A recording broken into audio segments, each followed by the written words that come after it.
Hi, and welcome to ManGow. I'm Stephen, and I'm from the UK. I'm Vin from the Philippines. We aim to bring these two countries closer together with our topical chat. Hope you enjoy the show.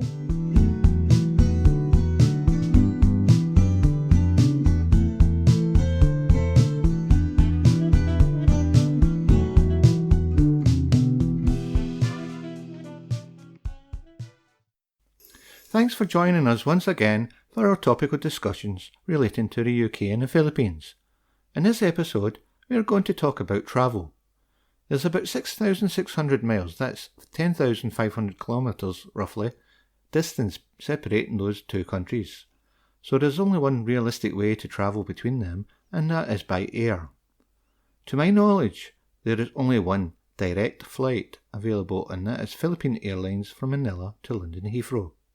Vin has travelled in that one. Do you have anything to say on that, Vin? Yeah, sure. It actually takes about 15 hours for that, and there are like regular flights anyway from London to the Philippines and vice versa. And Philippine Airlines offer similar benefits like the other big airlines like KLM and Emirates, such as meals, entertainment systems, and the pricing are quite similar too. I remember you were delayed on that flight and missed your connection to Glasgow. Yeah, exactly. And luckily, I was put into the second flight available, and it's quite weird because most of the passengers are actually like businessmen and Yeah, women. it was a business shuttle from Glasgow to London. Yeah, so I was actually thankful I didn't stay like overnight and wait for the flight available. So we travel with Emirates usually, and that involves a stopover in Dubai.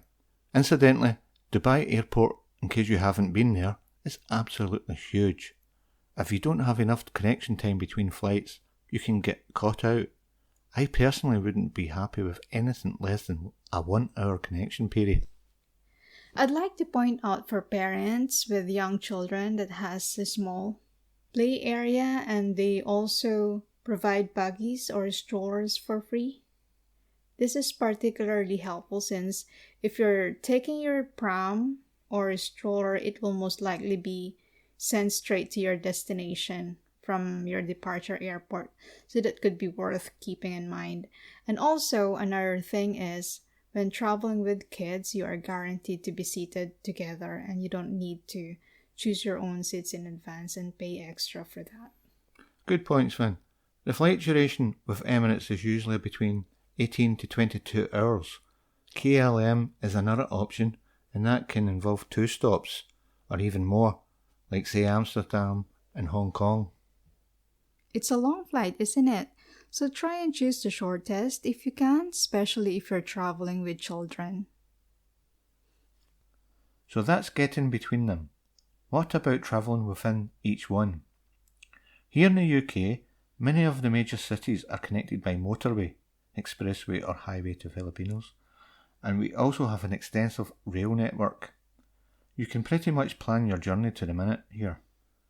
On the roads, you will usually do 50 to 60 kilometres an hour on average or better for your given journey.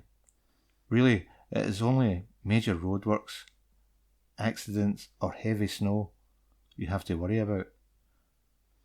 Yeah, well, in the Philippines, heavy rain and flooding can bring things to halt. It's quite frustrating. We don't have the motorways that you have here, but as we mentioned in episode 1, the Build project that is ongoing there is addressing our transportation shortcomings. And at the moment, our roads are very congested and delays are the norm. And if we can get anything close to the UK rail system, then that would be a game changer there. Definitely. Let's hope the projects progress at a good pace. Just to put some perspective on it, if I can, London to Edinburgh is 530 kilometres apart by rail, and it takes about 5 to 5.5 hours. Manila to Cebu is a similar distance, about 575 kilometres, and with just a quick search online, I saw figures between 8 and as much as 22 hours to travel between them.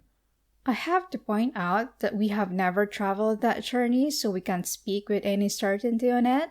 However, if anyone who's listening has traveled that route, we would like to hear from you. Please feel free to comment or give us some feedback. That also goes for all our listeners. We would love to hear from you on anything.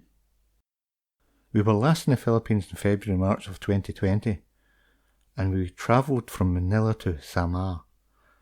First by flying out of Manila to Tacloban City. 1.5 hour flight, 475 kilometres distance. We then went by road to Kandara, about 3 hours and 150 kilometres. So the road trip was about a third of the distance of the air trip, but took twice as long despite having no delays. Finn, you have travelled that journey many times by road, the whole way. Yes, I have. It's bus, then ferry, and then bus again. The duration is around 20 hours or so if you time the ferry correctly. If you miss the ferry, you can wait up to 5.5 hours for the next one at certain times of the day. And the ferry is also dependent on good weather prevailing. A typhoon, for instance, may force it out of service. The road trip nowadays is usually trouble-free and quite comfortable on the bus. We also took a day trip to Aleco Falls while we were in Kandara, Samar. Yeah, and for that journey, we rented a multicab, like a small jeepney, and with others traveling on motorbikes, which is a popular way to get around. And talking about rough roads, anyone listening in the UK, I can say that even a Land Rover would be tested on the road to Aleco Falls. That's a shame, isn't it? I think they're doing some road works at the moment. And by the way, regarding motorbikes, I think this mode of transportation is actually popular for delivery services in the Philippines and also for commuting passengers. Like a taxi? Yeah, we call that angkas. So another form of transportation, which is like a motorbike, but this one is actually has a sidecar. So we call that tricycle. So this is actually very helpful if you're like traveling in a very short distance, especially when it's hot or raining or you have a lot to carry with you. So taking a tricycle is very, very convenient. Except that your backside is trailing along the ground almost. The seating is so low down that your bum is almost on the ground. And not only that, when you pull up at traffic, you're level with the exhaust of other vehicles. Yeah, that's the downside there. But I think this tricycle is maybe designed for the Filipino size. So I think that's okay with the Filipino. I try to avoid those things when I can. Yeah, but if you're actually used to it and if you really need one, you can't really resist to get a tricycle.